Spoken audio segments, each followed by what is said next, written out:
¿Qué tal, chicos? Buenos días, ¿me escuchan? Buenos días, prof. Buenos Sí, días, sí. profe. Muy bien, pues hoy iniciamos con unas melodías un poco más movidas. Eh, ¿De dónde creen que sean estas melodías? Bueno, solo alcanzamos a escuchar una porque, como siempre, me atraso un poquito con la clase anterior. Entonces, ¿de dónde creen que sean esta melodía con la que iniciamos?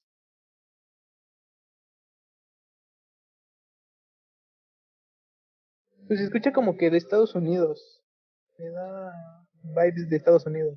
Exacto, el sonido como que es distinto al que habíamos escuchado la ocasión anterior con la balada tradicional, la música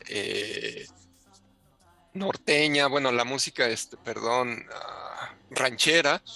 Ajá, es diferente, pero curiosamente pertenece a un músico mexicano, a Juan García Esquivel, que tiene una gran cantidad de melodías bastante diversas, algunas bastante divertidas, pero que sí se nutren de sonidos totalmente extranjeros. Él inicia su carrera realmente artística alrededor de 1956 y va a continuar y va a, pues ahora sí, que a tener importantes participaciones tanto en radio como en televisión. ¿Alguno de ustedes habrá visto el programa Burbujas en alguna ocasión?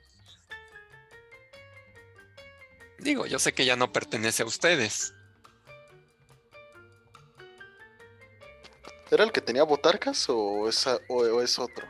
Sí, había botargas, por ejemplo, una de las más conocidas era un pequeño ratoncito. Estaba Mafafa Musguito, el profesor Memelowski, ese sí no era botarga, sino un actor que representaba a un científico. Y el tema de entrada precisamente de esta serie televisiva, pues lo realizó Juan García Esquivel, a quien muchos llegan a considerar por lo novedoso de su música, que les repito, inicia desde 1956 con estas composiciones e interpretaciones, se le llega a considerar por algunos el padre de la música lounge o del género lounge, muy adelantado a pues estos ritmos que generalmente identificamos como electrónicos. Pero bueno, para no detenernos tanto en esta figura musical mexicana, pues vamos a continuar con el tema de la semana, el de la evolución política y el impacto social en nuestro país. Pero antes tenemos dos exposiciones, si no me equivoco. Le toca a Black Panthers y a Guamistades exponer. No sé quién quiera ser el primer equipo en participar. Nosotros, el equipo de Black Panthers, por Black favor. Panthers, ok, muy bien, chicos. Entonces voy a dejar de compartir por si ustedes van a requerir de la pantalla. En cuanto ustedes estén listos, no duden en iniciar con su exposición. Nada más me dicen si ya se ve. Sí, ya se ve por acá en pantalla.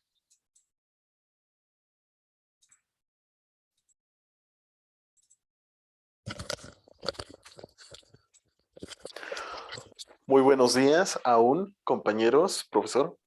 Somos el equipo Black Panthers y vamos a exponer sobre la Guerra Fría y su impacto en México. Doy paso a mi compañero Sergio Rojas para que les comente un poco más en esta introducción. Buenos días, compañeros.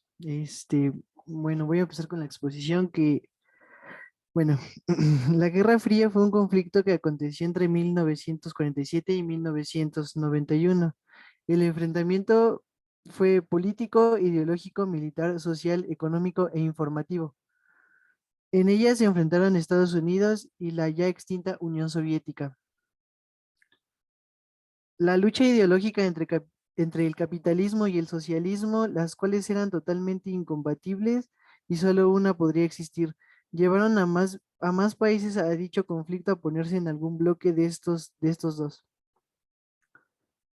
Pocos países se mantuvieron neutrales, otros más se incluyeron al bloque comunista y hablando de nuestro país, México se unió al bloque capitalista. Tal vez parezca que la Guerra Fría solo fue entre dos, pero tuvo más repercusiones a nivel mundial. Y en nuestra nación fueron las que presentamos a continuación. En México se fomentó la inversión extranjera al alinearse al bloque capitalista. Su relación con el país vecino del norte lo llevó a desarrollar una mejor relación, pero también cierto nivel de dependencia económica y tecnológica. También es importante recalcar que aunque el mundo estuviera dividido, México pudo mantener sus relaciones con la mayoría de estos países. Continúa mi compañero Arturo. Bueno, tal vez vean como un aviso previo que estamos diciendo cosas y en las diapositivas sean diferentes. Esto es con el fin de que se complemente la información entre ambas partes, porque igual puede ser muy amplio el tema y queremos concretar más cosas. Bueno, la lucha ideológica fue un punto muy importante y aquí el efecto en México tuvo sus causas en, bueno, hay muchas cosas que se relacionan. Por ejemplo, el ejemplo que les voy a dar será Cuba. Podrán decir, ¿qué tiene que ver Cuba con México? Y sí tiene mucho que ver. Tuvo mucha influencia de dos formas. Y esto fue a causa de la Guerra Fría. Por ejemplo, en un momento podemos hablar de la crisis de los misiles. ¿Qué fue la crisis de los misiles? Fue cuando en la costa de Cuba se encontraron misiles soviéticos y Estados Unidos los identificó. Esto causó cierto temor por una posible guerra nuclear. Ya recordaremos igual como lo vimos hace poco en la película del Gigante de Hierro, cómo había temor por los misiles nucleares, qué hacer en caso de un ataque nuclear, aunque no fuera tan efectivo como esas medidas de protección que decían en su anuncio. Pero aquí en México, ¿qué se empezó a hacer? Eh, los tratados de Tlatelolco fueron una forma de responder a ello para que en América Latina y el Caribe no se desarrollaran, se armaran, se compraran y no hubiera posesión de armamento nuclear. Esto por seguridad, para que no hubiera de nuevo ese temor o que se viera involucrado en dichos posibles ataques. También podemos hablar un poco de Cuba en tanto su revolución y su influencia en el 68, un tema muy conocido, pero que con la Guerra Fría tal vez no lo relacionemos mucho. ¿Qué pasó en este caso?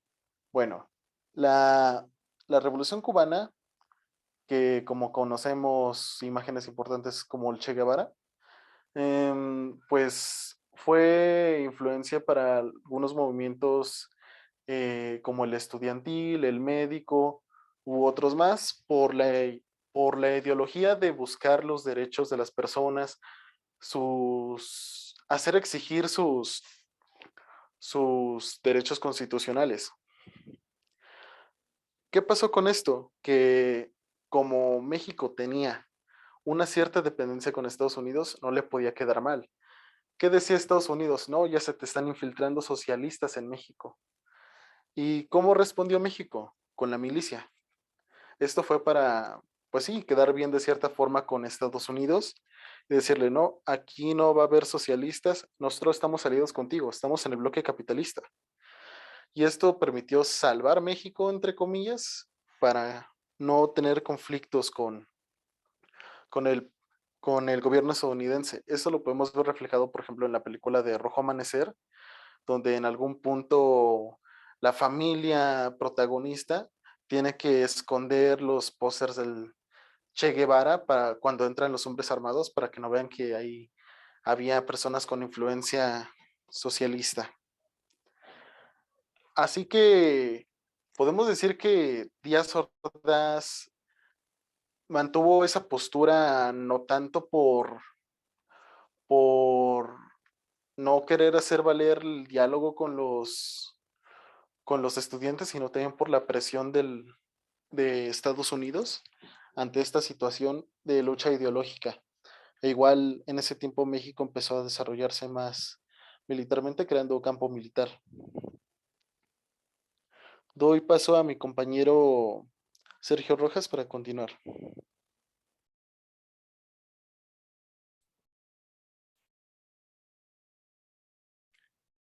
Bueno, los hechos se recuerdan, pero es de conocimiento de pocos que son efectos de la Guerra Fría. Tal vez algunos más directos que el otro, pero considero relevante que se reconozca como tal el contexto internacional que influenció y como si fuera un efecto en cadena, llevó al surgimiento de dichas medidas de protección, entre comillas, para una de ellas. Si podemos resumir lo dicho en algunas palabras, esas serían temor, presión, represión y protección.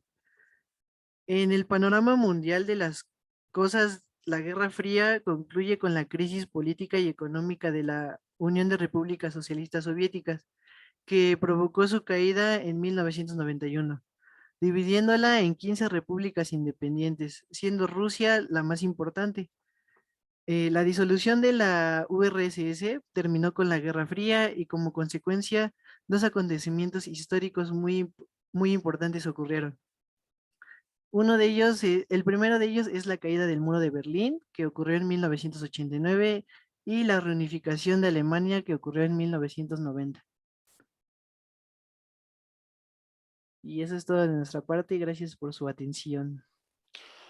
Si tienen alguna duda, estamos listos para responderlos, porque igual en las diapositivas hay algunas cosas que no ahondamos tanto en ellas, pero si quisieran conocer más de ello, pueden preguntar con confianza.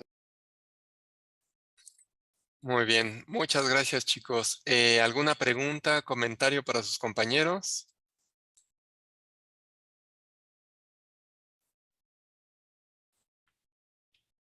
Parece que ninguna, pero bueno, en el foro de la videoclase o en el de la película, por ahí hay dos preguntas.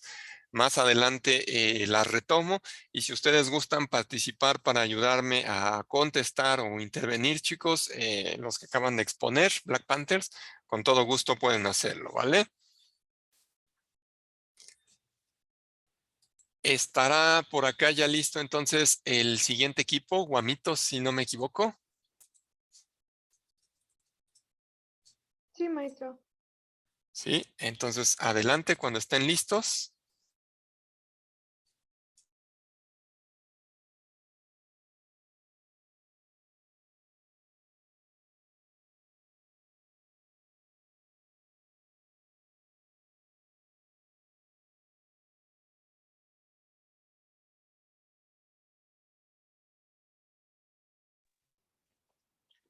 Buenos días a todos. Mi nombre es Mariana García y soy integrante del equipo Guamistades, que está integrado por Lola Jiménez, Joana Ignacio, Alondra López, Celina Manzano, Erika Martínez y Gustavo Mendoza. Y a continuación nosotros les hablaremos sobre el modelo keynesiano.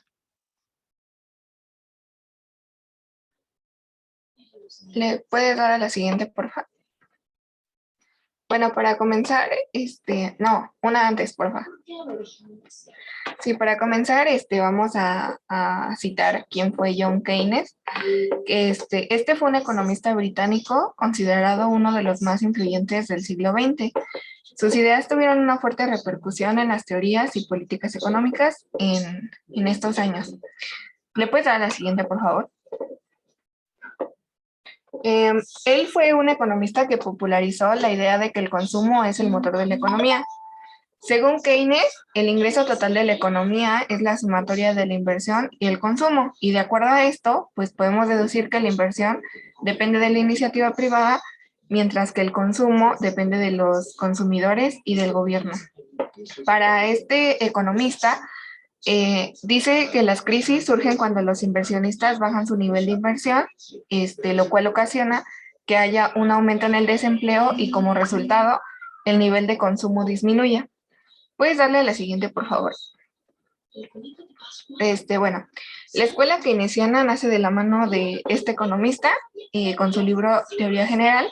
sobre el empleo, el interés y el dinero, que fue publicado en 1936 a raíz de la Gran Depresión. Aquí quiero hacer un paréntesis para explicar más o menos cómo fue la Gran Depresión y cómo el modelo keynesiano se puso en práctica.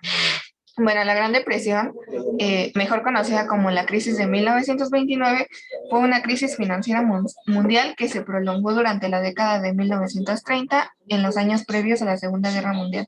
¿Le puedes dar a la siguiente, por favor? ¿Dónde se originó?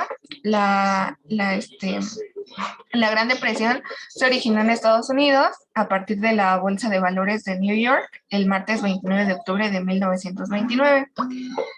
Bueno, la Gran Depresión tuvo diferentes efectos en casi todos los países, pero los más importantes fueron que se cayeron la renta nacional, los ingresos fiscales, los beneficios empresariales y los precios.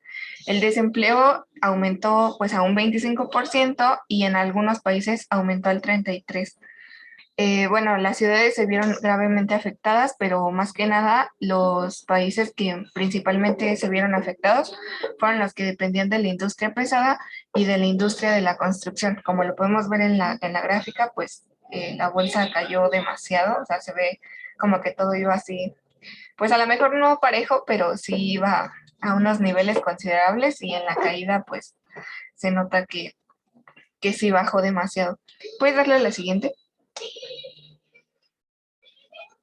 Y pues aquí la perspectiva keynesiana ante la Gran Depresión, lo que se nos dice a partir de este modelo fue que la crisis del 2020, de 1929 estuvo ligada a una combinación de subconsumo y sobreinversión, lo cual hizo crecer una burbuja económica que produjo una pérdida de confianza que favoreció que el consumo y el gasto de inversión se redujeran significativamente y como consecuencia se generalizó pues obviamente el pánico por muchas personas que intentaron mantenerse a salvo alejándose de los mercados, por lo que el dinero en efectivo con la caída de precios hizo tener la esperanza de que con el tiempo con la misma cantidad de dinero se podía consumir más bienes y pues este hecho agravó todo y hizo que la economía se resintiera. Por mi parte sería todo.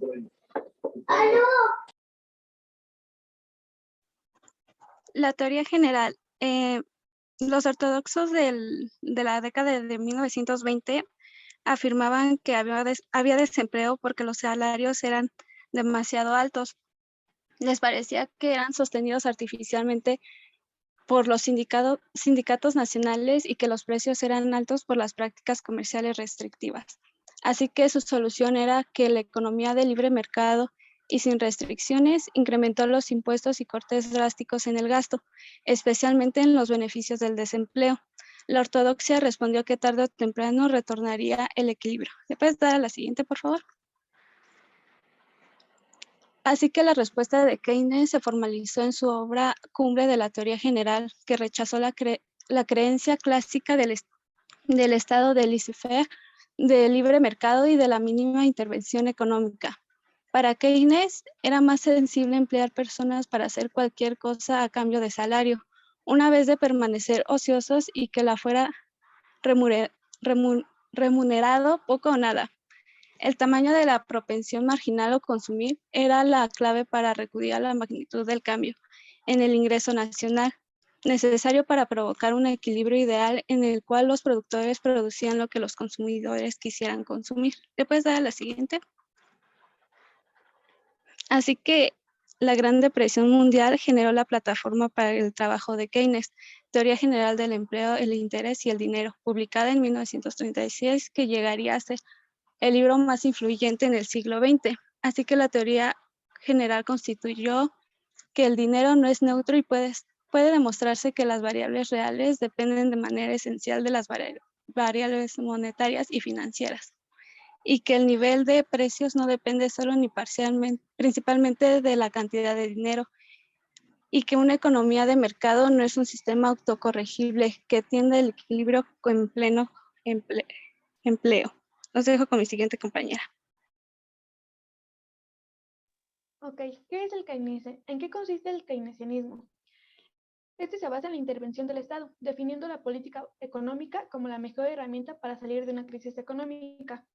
Su política económica consiste en aumentar el gasto público para estimular la demanda agregada y así aumentar la producción, la inversión y el empleo.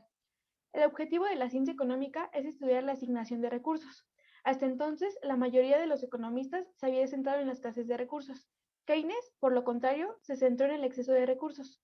Años antes, Karl Marx ya había dicho que la crisis es el resultado de la imposibilidad de vender. Keynes se preguntó cómo era posible que habiendo demasiados recursos hubiera crisis. ¿Cuál fue la solución para que no hubiera exceso de recursos? Estimular la demanda para que se consuman esos recursos antes. La siguiente, por favor.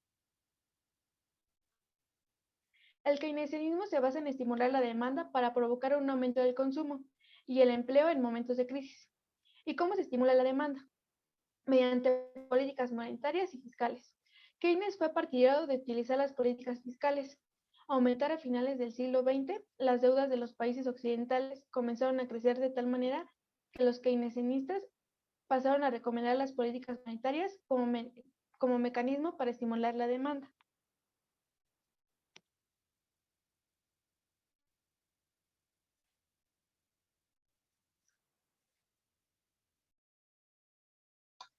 Bueno, la política fiscal en el modelo keynesiano. El modelo keynesiano, además de buscar explicar las fluctuaciones de la economía, plantea también políticas para contrarrestar los procesos depresivos. Estas políticas no solo consisten en medidas para estimular la economía en una situación como la de la depresión de los 30, sino que plantean también formas de desacelerar o enfriar la economía. Lo que en la política fiscal respecta es precisamente la capacidad que tiene la entidad gubernamental para variar tanto sus niveles de gasto como los niveles de impuesto, ya sea con fines de estimular o frenar la economía. Siguiente, por favor. El dinero, tasa de interés y renta en el modelo keynesiano.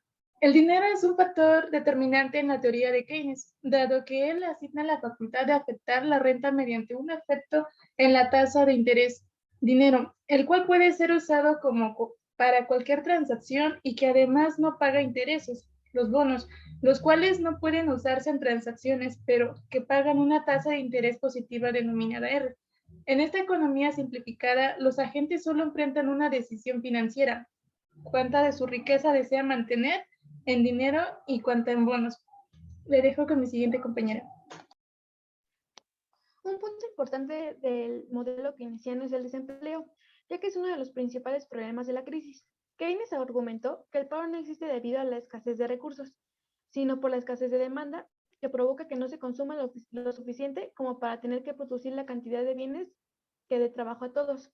Dicho de otra manera, el problema del paro es la falta de demanda y no la falta de recursos. El desempleo surge además por la rigidez de los salarios a la baja. Al bajar los precios, aumenta el poder adquisitivo de los trabajadores, pero por otro lado, resulta demasiado caro para las empresas, que comienzan a despedir y provocar paros.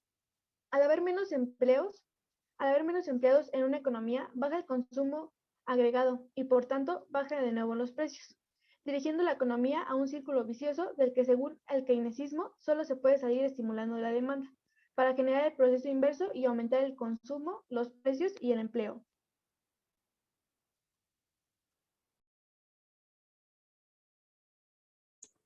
Bueno, siguiendo con la diapositiva en lo correspondiente al sector monetario de la economía, vamos a hablar de la formulación de Keynes.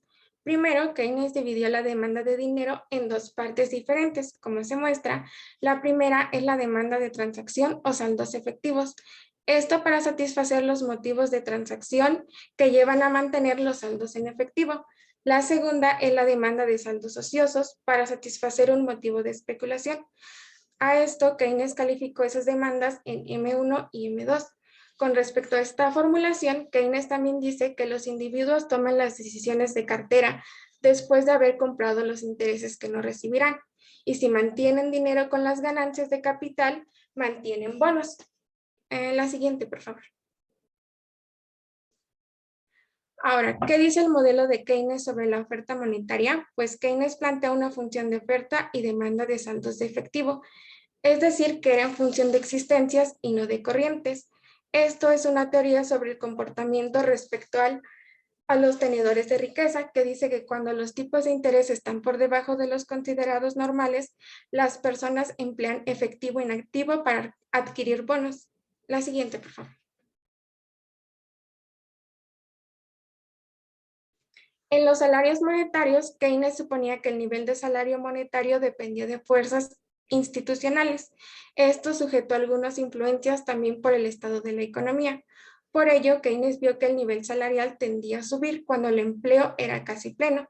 En forma contraria, los salarios monetarios tendrían a bajar cuando el desempleo fuera extenso. Siguiente. Las críticas al modelo keynesiano. Pues la primera crítica es que el modelo resulta demasiado estático, por así decirlo, ya que por un lado el modelo no puede tratar de la dinámica a corto plazo del cambio en el ingreso y por el otro lado no se adapta al análisis de problemas de crecimiento a largo plazo. La segunda crítica es que suele señalarse a menudo que el análisis de Keynes se contradice a sí mismo, pues trata de situaciones en que la inversión neta puede ser positiva o negativa. La siguiente. Bueno, yo les voy a hablar de Keynes y el Estado benefactor. Keynes pensaba que este equilibrio solo se alcanzaba en casos excepcionales y que en la realidad hay que tener en cuenta variables como el nivel de empleo y la renta de población. Básicamente Keynes aquí tenía una relación entre el concepto del Estado benefactor, ya que en muchas ocasiones se nombraba el Estado benefactor como Estado bienestar keynesiano. La política de Keynes defiende la intervención del Estado para controlar las situaciones de recesión a través de políticas fiscales y la adecuada gestión y empleo del gasto público. Según su pensamiento, aumentar el gasto público implica una estimulación positiva de la demanda agregada, lo cual consigue elevar la inversión, el empleo y la producción.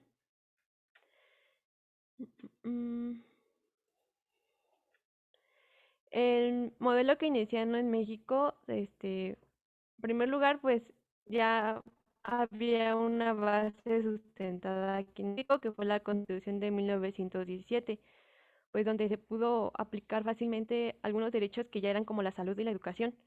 Entonces, Lázaro Cárdenas, cuando estaba de presidente, logra estabilizar la economía por medio de la teoría de Keynes y da la base de la economía de la que se conoce como el desarrollo estabilizador o el milagro mexicano, donde hubo crecimiento y desarrollo en el país. Como ya había mencionado, Keynes lo que él defiende es el Estado, ya que él dice que el Estado es el que debe dar el beneficio para el pueblo. Entonces, pues Lázaro Cárdenas pues hizo lo de la expropiación petrolera, el IPN y otras instituciones para los ciudadanos. De ahí pues le siguió Ávila Camacho con el IMSS y la Ciudad Universitaria, y posteriormente Miguel Alemán Valdés, Adolfo Ruiz Cortines y por último Adolfo López Mateos, donde se estuvo este milagro mexicano con ellos. Y entonces básicamente gracias a ellos y la creación de instituciones para el bienestar social hizo que pues hubiera empleos y una mejor un desarrollo para la sociedad.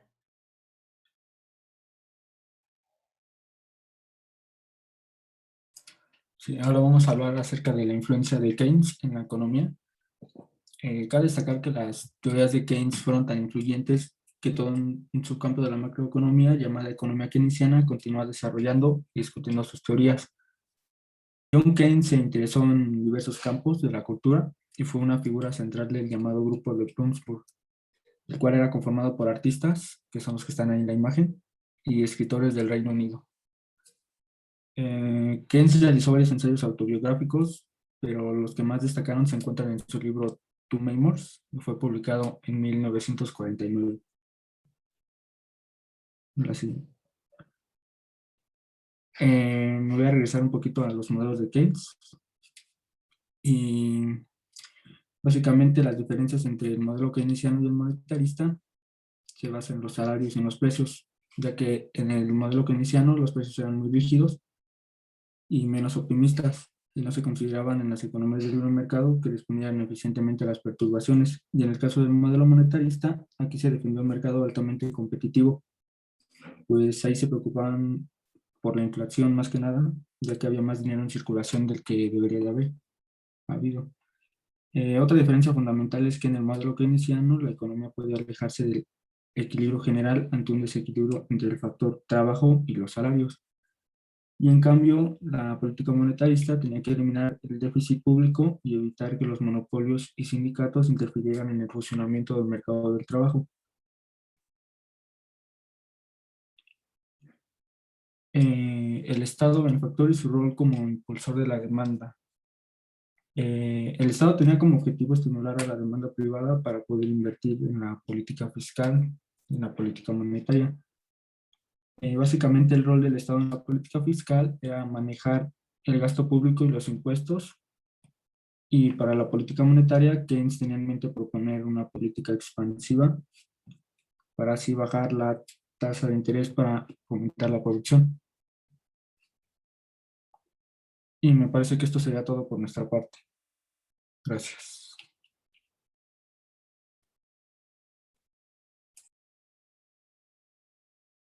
Muy bien, chicos. ¿Alguna pregunta, algún comentario que quieran hacerle a sus compañeros?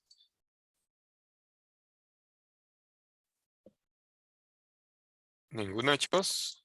Sí, una duda. Un ejemplo aplicando el método keynesiano, ¿cuál sería?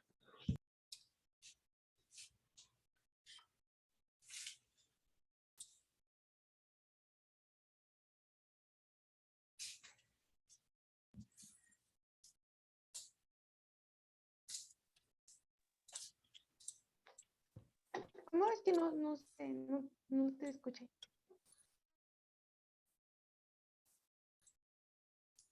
Si me podrías dar, por favor, un ejemplo, aplicando el método keynesiano, algún ejemplo que se haya realizado en algún país o algo. Pues, era eso. Ok, compañera, respondiendo tu pregunta, un ejemplo sería bajar los impuestos de las familias y eso les deja más dinero para gastar.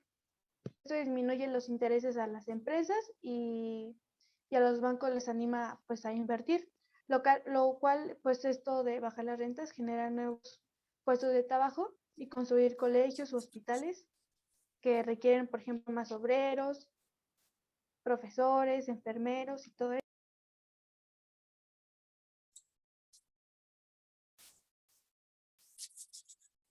Ok, gracias.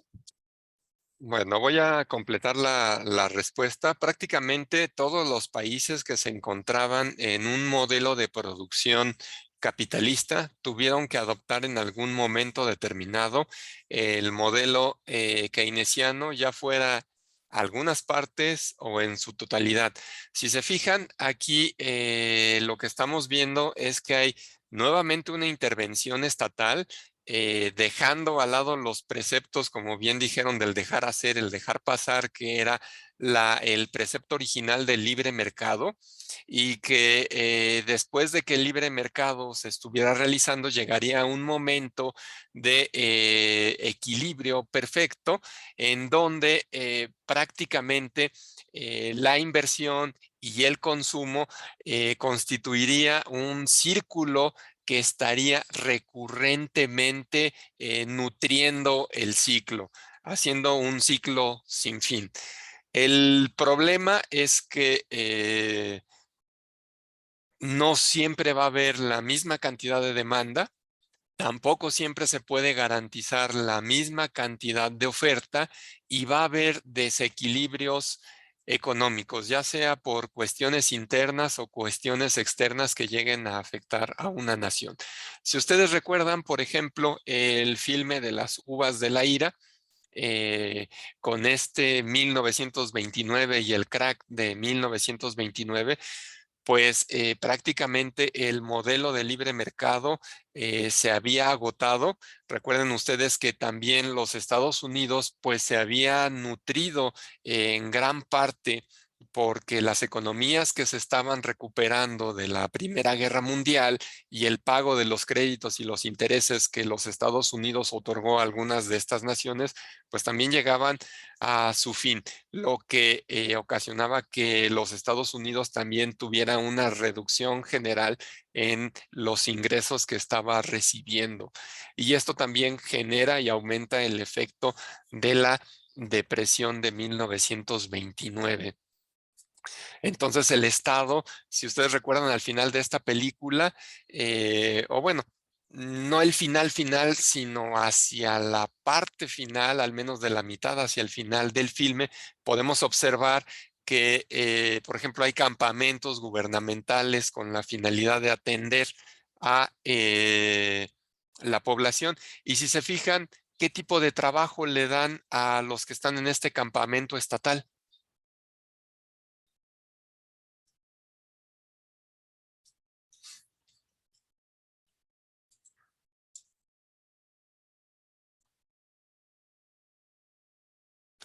¿Ya no recuerdan la película?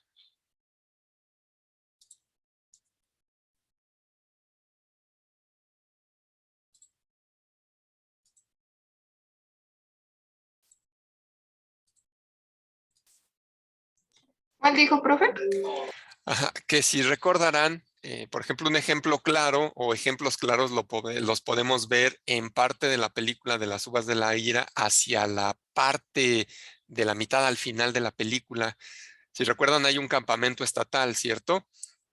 Que acoge a parte de la sociedad desfavorecida o afectada por este crack. ¿Qué tipo de trabajo? No los tenían de gratis en su totalidad. ¿Qué tipo de trabajo los ponían a realizar?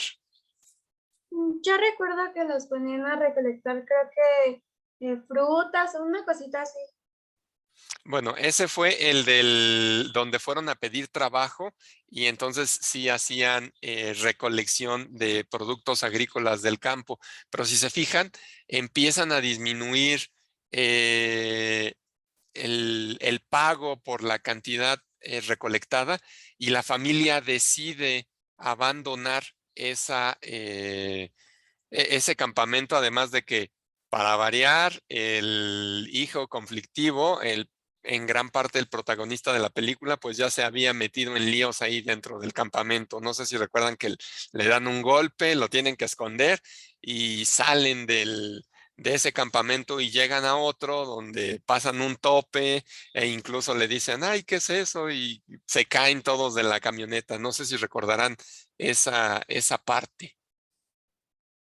Sí, recuerdo que llegan al campamento, pero no recuerdo cuál era el trabajo.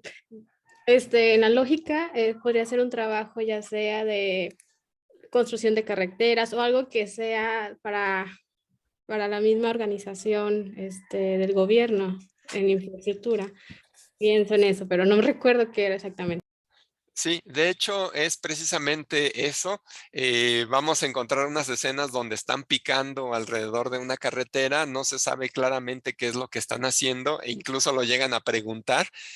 Y una de las clásicas críticas a este modelo keynesiano es que decían, si no hay trabajo y se necesita trabajo para incentivar la economía, pues el Estado interviene y por eso se populariza la idea de ponlos a cavar hoyos, págales, después ponlos a tapar los hoyos y después vuélvelos a pagar o a contratar para que vuelvan a hacer hoyos. Entonces esa es una forma de burla al modelo keynesiano, principalmente de aquellos partidarios del libre mercado, de ese dejar hacer, dejar pasar, porque incluso ese precepto del dejar hacer y el dejar pasar incluye deja que las crisis sucedan. Es tan amplio ese dejar hacer y ese dejar pasar que nos lleva incluso hasta ese ámbito de que no importa, si tiene que pasar, es parte natural de el desarrollo económico. Si va a haber una crisis, tiene que suceder y nuevamente el mercado debe de ser capaz de recuperarse de esa crisis. Sin embargo, es bastante cruel y recuerden ustedes que el principal problema que nosotros vamos a encontrar en un país como el México y en cualquier otro es que en cuanto empieza a disminuir el nivel de vida y prácticamente no se pueden satisfacer las necesidades básicas, empezará a haber manifestaciones sociales que se van a tornar cada vez más agresivas. Si ustedes se fijan, también hay escenas de esa película de Las uvas de la ira, en donde los mismos pobladores de otras localidades, cuando se acercan, pues ahora sí que podríamos decirles foráneos, pues les cierran el paso, los bloquean, no los dejan pasar, porque están protegiendo sus fuentes de trabajo que son esenciales para mantener a sus familias. Entonces, así de complicada es, pues son los modelos sociales y la vida en sociedad. Es muy complicada y realmente no hemos encontrado modelos que logren resolver los problemas que enfrentamos. El libre mercado hemos visto que no lo permite, sino que genera esa acumulación de riqueza, esa disparidad entre las clases. Ajá. Pero modelos como hemos platicado y hemos observado a través de distintos ejemplos, como el del socialismo de la Unión de Repúblicas Soviéticas Socialistas, pues tampoco, también genera una sociedad que podríamos llamar de clases, de jerarquías, si no son clases, en donde pues los que pertenecen al partido y ostentan los cargos más importantes, pues tienen acceso a un mejor nivel de vida en comparación con el de los demás. Pero bueno, vamos a continuar con el tema de la semana. El tema de la semana, y creo que los materiales, tanto la película como la lectura, generaron varias preguntas interesantes que espero me dé tiempo de tocar más adelante. Y pues no se trata de repetir nuevamente lo que vimos en la videoclase o lo que hemos estado leyendo con la lectura o los foros que nos sirven también para intercambiar algunos puntos de vista. Pero voy a regresar a esta imagen del salto y más o menos apoyándome en lo que ustedes pudieron observar en la videoclase, pues me gustaría que a este salto ustedes pudieran marcar o señalar fechas importantes o sucesos importantes que tienen que ver precisamente con esta evolución política. ¿Qué fechas son las que ustedes marcarían o señalarían dentro de esta línea temporal que hemos aprovechado para utilizar con este salto?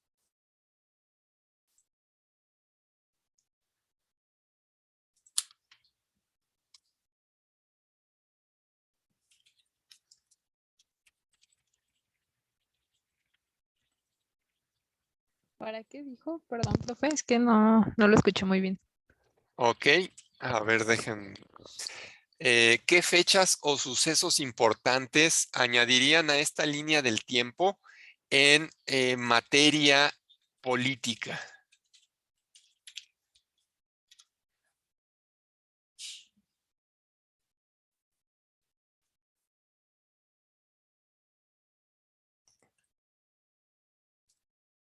Puede ser de septiembre de 1936 cuando se emite el manifiesto para crear un único frente. Ok, a ver, María Luisa, ¿verdad? Luisa. 1936 me dijiste, el Frente Popular. Sí. Ok, vamos a marcarlo por aquí. No me reacciona. Ah, es que tengo la pluma al revés, con razón. 36, el Frente Popular. Muy bien. ¿Qué otra fecha podríamos marcar como relevante? La creación del Partido Revolución Mexicana. ¿En qué fecha lo pondríamos? 1938. Ok, entonces ya el PRM, como bien dijiste, uy, se me encimó ahí la letra. Lo pongo aquí, PRM. Entonces aquí lo colocamos en el 38. ¿Alguna otra fecha relevante que les gustaría incluir? Yo, profe. También podría ser las elecciones federales de México en 1940. Ok, elecciones federales. Y ahí ya te estás adelantando un poquito a lo que precisamente yo les voy a marcar.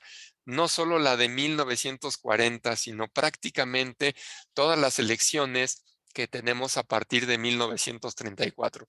Claro que bien podríamos haber incluido también la de el 20, 24, 28. Después del 28 ya no tenemos como tal elecciones, porque recuerden que empiezan a ocupar cargos intermitentes, presidentes intermitentes con duraciones de 2 años aproximadamente, un primer presidente interino, después otro que se queja de que no se le deja obrar con libertad y entonces abandona el cargo, y finalmente llegará otro que cumplirá o terminará el cargo, ¿no? Hasta las elecciones de 1934.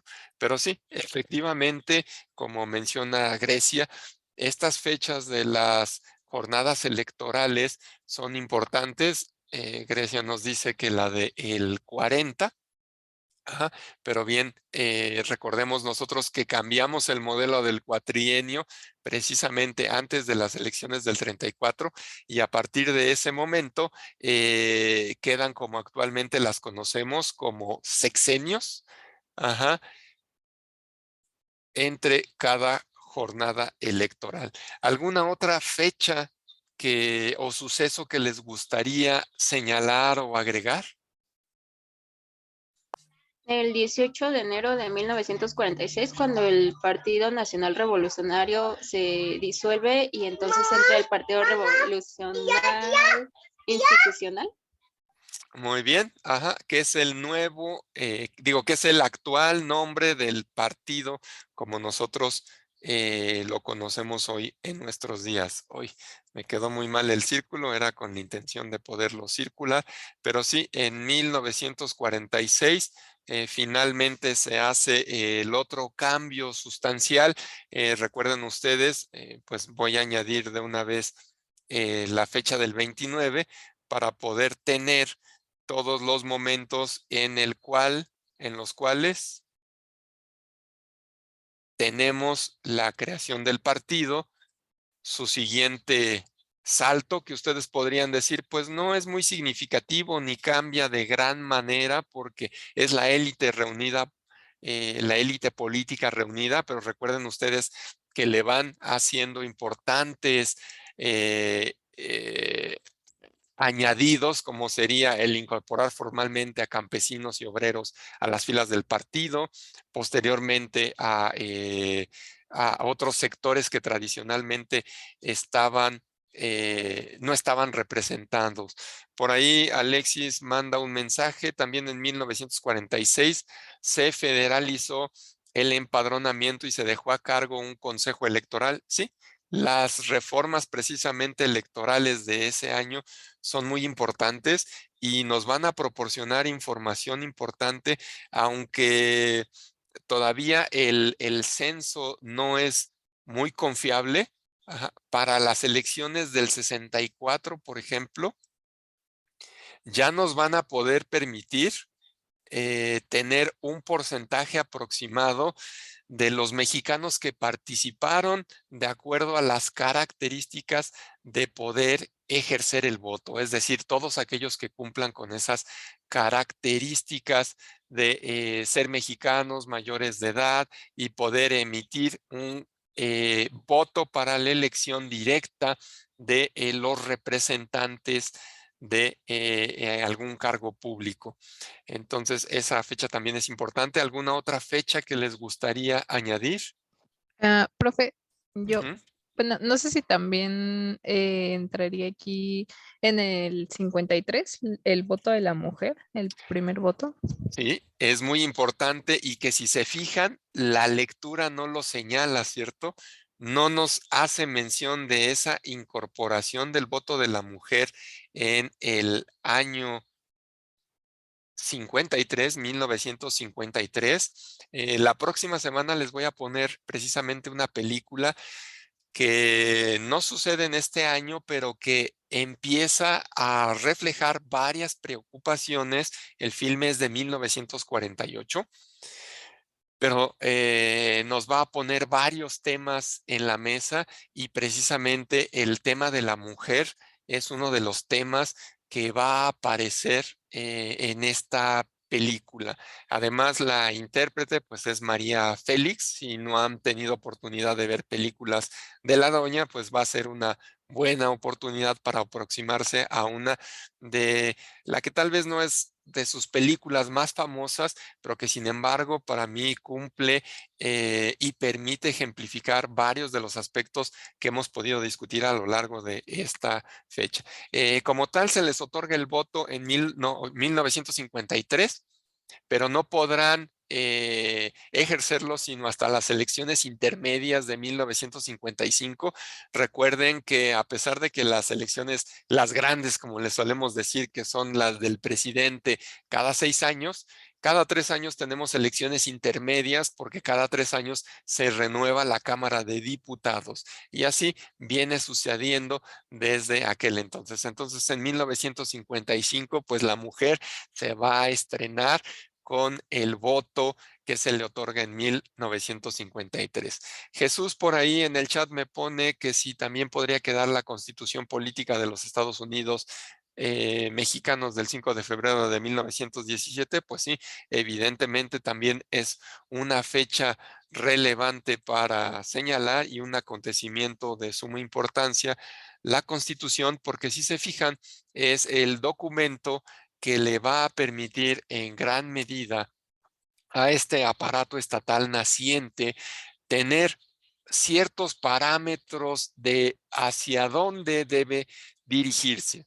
Ajá, como les decía, se crea la Constitución, pero todavía no hay los órganos, los mecanismos necesarios para hacer valer la ley y también nos damos cuenta que la Constitución no puede ser un documento único, sino que requiere de algo que le permita llevar a cabo la realización y el cumplimiento de estas leyes. Y por eso tenemos este fenómeno de la institucionalización desde 1917, tradicionalmente desde 1920 y hacia pues toda la historia futura y presente, o bueno, presente y futura de nuestro país. Desde 1920 a la fecha se continúa con el trabajo de las instituciones y también con la reformulación y la implementación tanto de nuevas leyes como la reformulación de las ya existentes y las leyes o reglamentos particulares, como les decía,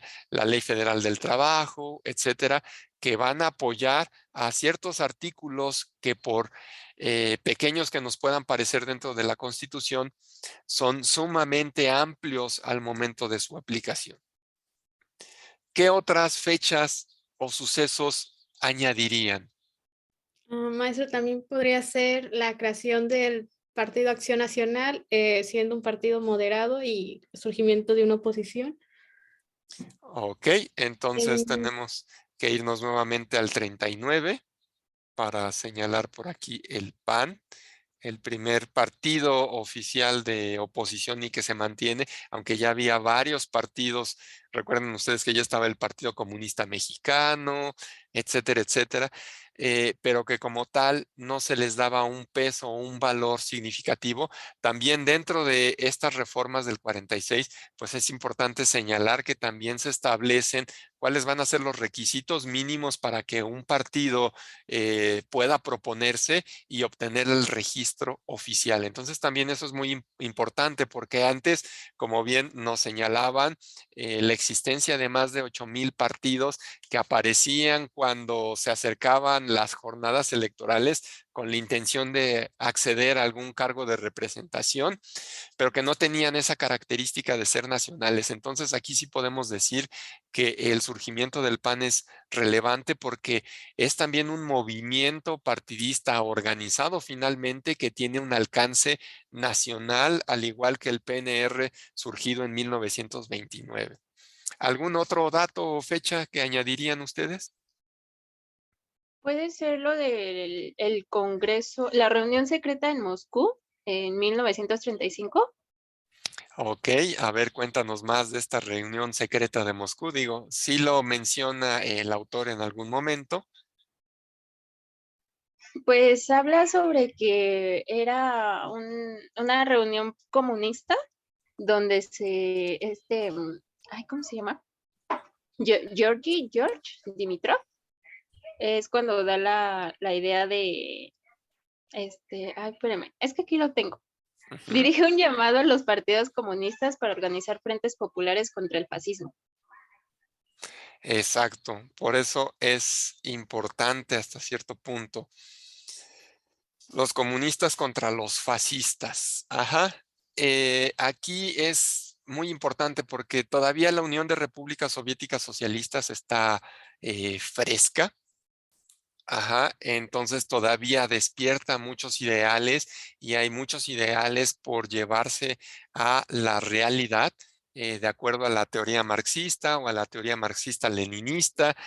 Sin embargo, en el ejercicio vamos a ver que empieza a adquirir matices también totalitarios, pero sí es importante porque el fascismo o el nacimiento de estos estados totalitarios encabezados por esas figuras mesiánicas que lograban tener ciertas características de liderazgo, de empatía o que lograban simpatizar rápidamente con el resto de la población, empiezan a convertirse en movimientos nacionales en prácticamente toda Europa. Entonces es importante eh, que notan el peligro de estos ideales y que pueden desatar nuevamente periodos convulsos cuando estábamos apenas en la reconstrucción de los estados europeos. Entonces, sí es importante. Recuerden ustedes que desde antes de 1900 incluso la organización de grupos en México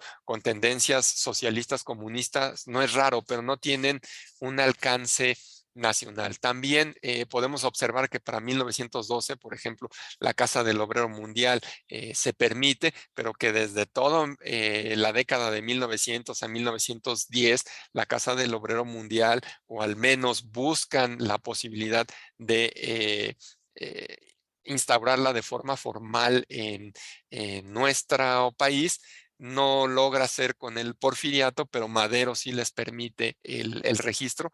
Tenemos que hay un internacional comunista o el Comintern que busca también expandir estas ideas o estos ideales socialistas y que después con la consolidación del primer nación o país socialista, pues se vendrá a reforzar y tendrá ya una idea clara de cómo habrán de desarrollarse. Por ahí también Jesús Villalobo en el chat. Bueno, déjenme ver si es Villalobos, me aparece cortado. No lo vaya a estar diciendo mal. Sí, Villalobos nos menciona que en el 36 la ley federal de expropiación, sí, también podríamos marcarlo como algo importante, aunque podríamos cuestionar si tiene una amplia influencia en lo político.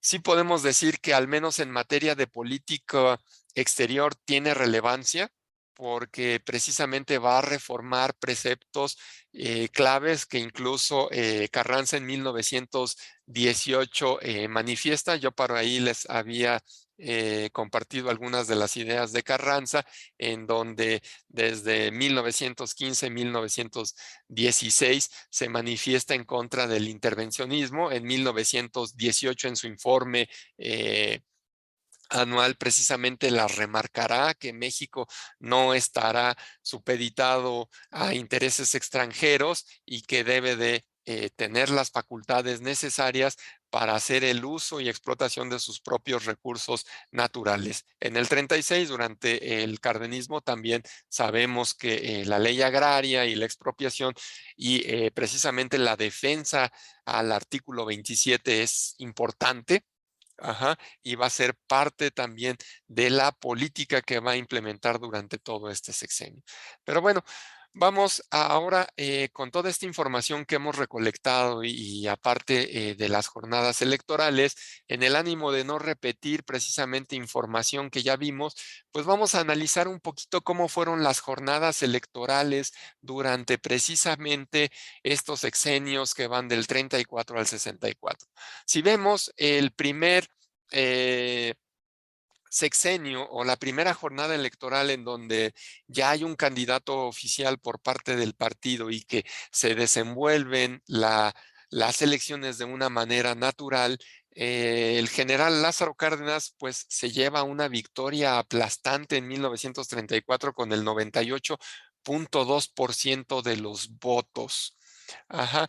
Y que la oposición es mínima, y aunque sí hay figuras que pueden destacar, como por ejemplo el general Villarreal, que también tuvo importante labor en la Revolución Mexicana, que fue primero maderista, después carrancista, se postula, pero podemos observar cómo solamente tiene el 1.1%. El otro candidato opositor, Adalberto Tejeda, también militar y político, se queda con un 0.7%. ¿Y quién creen que se queda con este 0%? Digo, no quiero que me digan el nombre, pero ¿qué grupo o qué partido creen que se queda con este 0% de los votos? ¿Serían los conservadores? Curiosamente no son los conservadores, son los comunistas. El Partido Comunista Mexicano se queda con el 0% y entonces nos causa hasta cierto punto cómo es que si, por ejemplo, podemos hablar de la importancia de los magonistas desde 1900, con su periódico El Regeneración o su Gaceta Regeneración, y cómo todas estas ideas socialistas, comunistas, hasta cierto punto han permeado en el ideal mexicano, e incluso podemos decir Lázaro Cárdenas, con la educación socialista y algunas otras tendencias como la expropiación, ¿por qué el Partido Comunista no logra tener una mayor representatividad? Y aquí nosotros podemos observar que justamente lo que menciona hasta cierto punto Luis Medina Peña de esa transformación del PNR hacia el PRM empieza a cobrar un mayor sentido. Si se fijan, aquí hay otro partido que está también postulando a Lázaro Cárdenas, PLM, que es el Partido Laborista Mexicano. Ajá. Y que ahí prácticamente podemos encontrar a todas las organizaciones obreras. El PLM prácticamente está conformado por los que son parte de la Confederación Regional Obrera Mexicana, es decir, la CROM, la primera gran organización obrera por revolucionaria, que viene a formar parte de esta fórmula cooperativista, ¿no? O corporativista, perdón. Pero como no estaban formalmente insertos en el partido oficial, en el PNR, porque recuerden ustedes que el PNR primero reúne únicamente a todos los políticos mexicanos de diferentes tendencias. Entonces es un partido político heterogéneo, pero únicamente con líderes políticos, digámoslo así, consumados. Ajá. Es la crema del PNR. Por eso Cárdenas se da cuenta más adelante y decide incorporar formalmente a estos sectores sin que pierdan la agremiación a sus confederaciones obreras o campesinas, decide incorporarlos y es la primera transformación importante de este partido. Pero entonces prácticamente el grupo mayoritario de estos comunistas o de estos pensadores socialistas comunistas pues estaban insertos dentro del Partido Laborista Mexicano, ajá, y dentro de la facción sindical. Si se fijan, para el caso de las cámaras, diputados y senadores, se queda con el 100% en ambos casos el PRI. La siguiente jornada electoral, que es la del 46, pues tenemos a Almazán postulado por el PRUN y ahora sí a Ávila Camacho como este primer candidato del partido recientemente reformulado, ¿no? El Partido de la Revolución Mexicana, que reformula, incluye a estos sectores, y si se fijan, el Partido Laborista Mexicano no desaparece, pero ya no postula al candidato oficial. Si se fijan, el candidato oficial queda solito. Ya no es necesaria la intervención del Partido Laborista Mexicano o el apoyo del Partido Laborista Mexicano para el candidato oficial. Y en esta ocasión, pues ya habíamos hablado de lo controversial de las elecciones de 1940. Ávila Camacho se queda con el 93.9 de los votos y Andrew Almazán con el 5.73. Y aquí, curiosamente, también para la Cámara de Diputados, pues tenemos un diputado perteneciente precisamente a el PRUN. Pero ahora, ¿recuerdan ustedes cuál es el señalamiento que hace Luis Medina Peña de por qué, aunque se consideran violentas, controversiales y fraudulentas las elecciones del 40, desmiente lo que algunos periodistas norteamericanos amarillistas señalan de que el verdadero ganador de esa jornada electoral era Andrew Almazán? ¿Cuál es el señalamiento que nos hace Luis Medina Peña de por qué difícilmente podría haber sido el ganador de esas elecciones Almazán?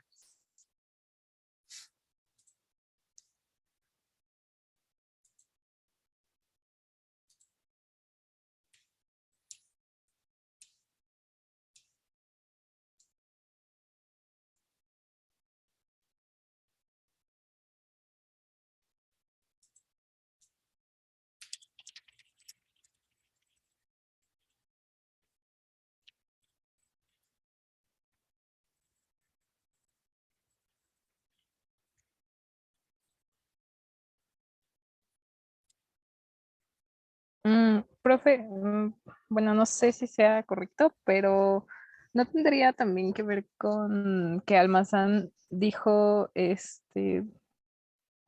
que siempre ha tenido como norma de su vida subordinar intereses personales y políticos al supremo interés de la patria? Ok, podríamos señalar en parte eso, Grecia, pero Luis Medina Peña, digo, no es que sea la única explicación viable, hay muchas otras. Primero, el PRUN no tenía las características de ser un partido nacional. Por otro lado, se le acusaba también a Almazán de favorecer o proteger algunos intereses norteamericanos, pero también los norteamericanos hasta cierto punto desmienten esa versión porque dicen, es que realmente los norteamericanos no estábamos apoyando a Almazán. Había un pequeño sector de norteamericanos encabezados por un militar que apoyaban directamente a Almazán, pero no todos los Estados Unidos estaban apoyando a Almazán. Y por otro lado, también recuerden ustedes que Cárdenas se convierte en todo un fenómeno presidencial. Para 1940, el inicio de 1940 o mediados de 1940, México todavía es considerado un país predominantemente campesino, rural. ¿Y quién tenía la devoción de los campesinos para 1940? Lázaro Cárdenas. Lázaro Cárdenas, porque fue el presidente que lleva el reparto agrario a su máxima expresión desde la Revolución. Sí, Obregón tuvo reparto agrario, Calles también tuvo un mayor reparto agrario que Obregón, pero nadie se compara con lo que Cárdenas genera y la cantidad de tierras que reparte Lázaro Cárdenas. Entonces, prácticamente todo el campesinado apoyaba a lo que Lázaro Cárdenas dijera. Así que si Lázaro Cárdenas proponía a Ávila Camacho, pues evidentemente tenía una mayor cantidad de votos en automático Ávila Camacho. Probablemente sí si no hubiera intervenido el Estado de esa forma violenta, opresiva como lo llegó a hacer, pero también los almazanistas actuaron de forma agresiva y trataron de controlar casillas, Almazán hubiera obtenido seguramente un poco más de votos, pero no creo que hubiera llegado a superar un 15, un 17% en esa jornada electoral. ¿Me permiten un momentito? Bueno, ya, es que estaban tocando la puerta, pero ya la van a abrir. Perdonen ustedes. Entonces, si se fijan, difícilmente Almazán se podría haber opuesto al partido oficial. Ajá, que lo que sí va a reconocer el partido oficial es que evidentemente no puede mantenerse ganando con esa mayoría tan abrumadora por encima del 90%. Digo, en el ejercicio anterior electoral, si se fijan, era el 98%, muy elevado. Ajá. Y entonces el mismo partido también va a añadir nuevas estrategias. Una de esas estrategias es que va a reformular y va a replantear y va a determinar que solo va a procurar ganar teniendo pues un 75% aproximado de los votos. Y aquí nosotros podemos observarlo en 1946. En donde curiosamente, pues el PRI nuevamente se lleva una victoria que podemos decir abrumadora con el 77.9%, un 78%, prácticamente el 80% de los votos.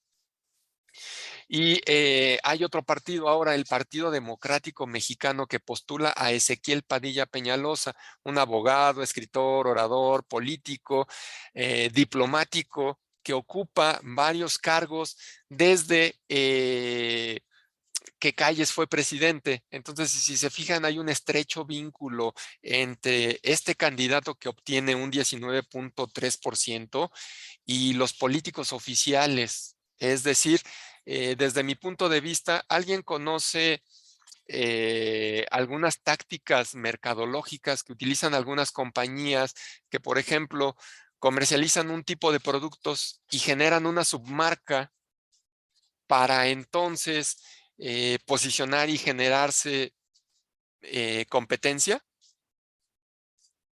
Sí, un ejemplo Sí, para la marca de los perros Pedigree, hay otra que se llama Palperro y es de la misma compañía. En los Exacto. partidos podría existir como el Partido Verde, que no, su idea no es llegar al, bueno, sí es tomar ciertos curules, pero más que nada estar de la mano de otros partidos en coalición, algo así. Así es. Entonces, desde mi punto de vista, aunque no hay una versión histórica que lo manifieste de esa forma, el PDM es un partido que surge oportunamente, creado por el mismo, la misma élite política, porque si se fijan, ya fue secretario de Educación después de Vasconcelos, ya fue secretario de Relaciones Exteriores durante, muchos podrían decir, es que no, sí hay una diferencia. Miguel Alemán es el candidato oficial del PRI. Si se fijan, ahora ya es con el PRI. El logo del PRI no es el mismo que ahora conocemos. Ahora tiene las letras un poco más grandes, más robustas, pero evidentemente no representa a los callistas, no está del lado de Calles Ezequiel, y es una oportunidad, por ejemplo, para decir que México sí está jugando en la democracia y es un momento importante después de la Primera Guerra Mundial para señalar que México es un país a la vanguardia, moderno, ajá, democrático y dispuesto a tener y enfrentar a la oposición. Pero Ezequiel seguía ocupando partes, cargos públicos. Después de esto se convierte en el presidente del Senado. Entonces, digo, no en esta jornada directamente, sino hasta la siguiente, porque tendrá que esperar porque se eligen a los senadores en esta jornada de 1946, pero después se convierte en el presidente del Senado.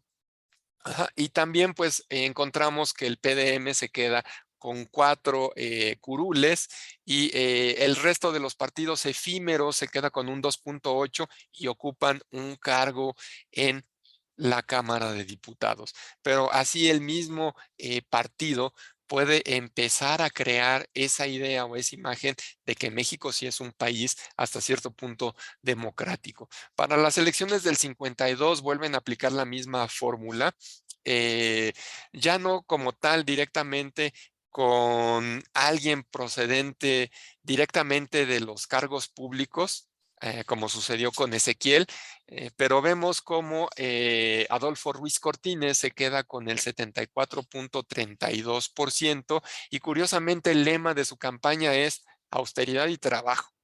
¿Por qué?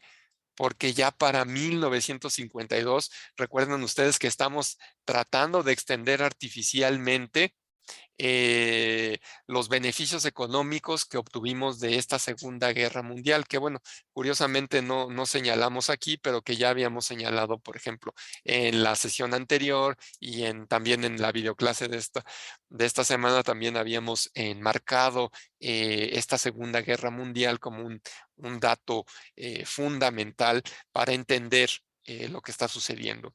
Y entonces aquí tenemos a Enríquez, otro militar también de la Revolución Mexicana, pero que también después de la Revolución se dedica a algunas empresas, así que puede ser considerado un empresario. Entonces, un pequeño grupo empresarial precisamente postula a este Miguel Enríquez Guzmán, quien se queda con alrededor del 16% de los votos, propuesto por la coalición también de dos partidos. Aunque la figura de la coalición todavía no está regulada, no es raro encontrar, como podemos observar aquí, por ejemplo, al PRI se adhiere, curiosamente, ya vieron, los que en jornadas electorales anteriores habían quedado con el 0% de los votos, el Partido Comunista Mexicano se adhiere y también lanza al mismo candidato que el partido oficial, o apoyan, al igual que el Partido Nacionalista Mexicano.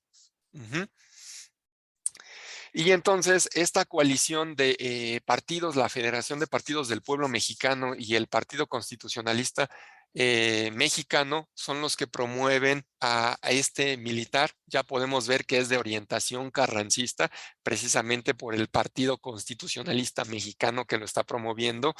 Y finalmente el PAN presenta a un candidato, pero todavía no tiene la fuerza suficiente el partido para tener un porcentaje importante o relevante, aunque se queda con el 7.82 de los votos para presidente. Podemos observar cómo, a pesar de que, por ejemplo, Enríquez y los partidos que lo apoyan tienen un mayor porcentaje en las elecciones a presidente, no obtienen ningún cargo de diputado, cosa que sí hace el PAN y se queda con los 5 primeros lugares para diputados. Y aquí, por ejemplo, tenemos al Partido Popular, que posteriormente es el Partido Popular Socialista.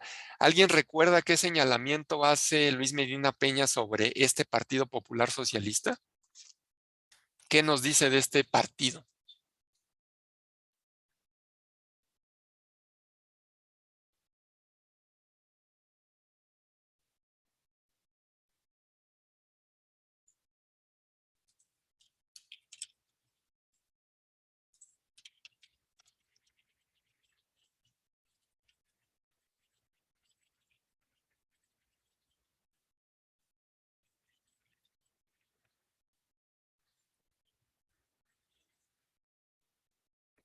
Ya por ahí les puse la pregunta también en el chat. ¿Qué nos dice Luis Medina Peña precisamente sobre este partido, el Partido Popular, que posteriormente se convertirá en el Partido Popular Socialista?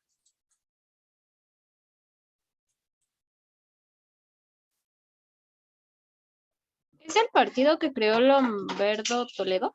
Ajá, Lombardo Toledano, precisamente es lo que nos señala Luis Medina Peña, y que hasta cierto punto el comentario es un poco burlón, lo que viene después, es como una suerte de mofa. ¿Podrías continuar y decirnos qué más comenta? Dice que creó un partido obrero marxista de clase media que adopta el discurso soviético, pero apoya al PRI. Ajá. Entonces, si se fijan, es como una especie de partido que desde su misma conformación es contradictorio. Porque por un lado dice que es obrero marxista-leninista, También por ahí había un señalamiento muy claro que dice que es de clase media. Ajá. Y que la clase media, si se fijan, pues nuestro actual mandatario diría que son los aspiracionistas, es decir, los que quieren brincar, no estar del lado de los obreros y de los trabajadores, sino brincar a la clase alta y prácticamente ser los empresarios, los detentores de los medios de producción, enriquecerse, etcétera. Entonces, si se fijan, el mismo partido tiene una contradicción en sus mismos sectores que busca agrupar. Ajá, ahí Grecia dice, podría ser una especie de oposición invisible. Ajá, o simplemente el tratar de incursionar en la carrera política y poder de alguna forma incorporarse. Curiosamente, pues a diferencia del el bloque comunista ya más consolidado, ellos sí desde estas elecciones del 52, pues apoyan al partido oficial. El PP no lo hace en esta jornada electoral, pero en todas las demás jornadas lo hará de forma ininterrumpida, si no me equivoco, hasta 1982. Ya para el 88, pues hay nuevas situaciones, hay nuevas rupturas desde 1986 que van a reconfigurar incluso al mismo PRI. Ajá, y a la vida política de nuestro país, que pues tendremos que explorar más adelante. Para la jornada del 58, nuevamente, pero no es curioso que el partido oficial se quede con el 90.45%. Él se queda con alrededor del 82% de los votos, el puro PRI, pero alcanza el 90.45 por los porcentajes que ahora el recién añadido PP, el Partido Popular, la creación del PARM y nuevamente el Partido Nacionalista Mexicano, pues se adhieren. Entonces eso le dan aproximadamente un 7% adicional que lo logra colocar en ese 90.45. Y el PAN pues empieza a consolidar como una fuerza política opositora consistente, se queda con el 9.42%. Ajá. Y los otros partidos o las otras pequeñas facciones se quedan con un 0.13 simplemente. En la Cámara de Diputados, ahora de 162 diputados, 6 se los queda el PAN. Y finalmente, para la jornada del 64, nosotros vamos a observar que por ejemplo, el nacionalista mexicano ha desaparecido, pero nuevamente la fórmula de esta coalición de los partidos, ahora sí ya del PPS, porque en 1961 cambia su nombre del Partido Popular al Partido Popular Socialista, apoyan al candidato oficial, a Díaz Ordaz. Ajá. Y el PAN nuevamente se queda con un porcentaje muy cercano al 10. Los otros partidos nuevamente con una minoría del 0.13. Y si se fijan, la Cámara de Diputados empieza a tener una conformación más heterogénea. Es decir, ya al menos hay 4 partidos, aunque curiosamente 3 de esos partidos, pues si se fijan, son esta coalición que apoya a Díaz Ordaz. De esta forma nosotros podemos observar cómo el partido político oficial va adoptando diferentes medidas para mantenerse al frente y con el liderazgo del ejercicio político y de los cargos públicos de nuestra nación. Me quedaron pendientes los comentarios y las dudas. Ahora sí hubo varias bastantes interesantes, pero les voy a colocar las respuestas en el foro para que ustedes las puedan leer. Si alguien más tiene dudas o comentarios antes de que terminemos la sesión, adelante, pueden hacerlas. No sé si alguien quiere comentar algo.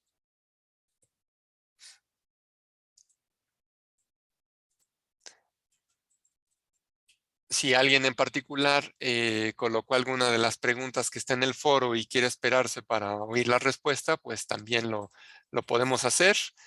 Aquí creo que de su grupo, pues ahora me parece que no observé preguntas, más que nada fueron comentarios.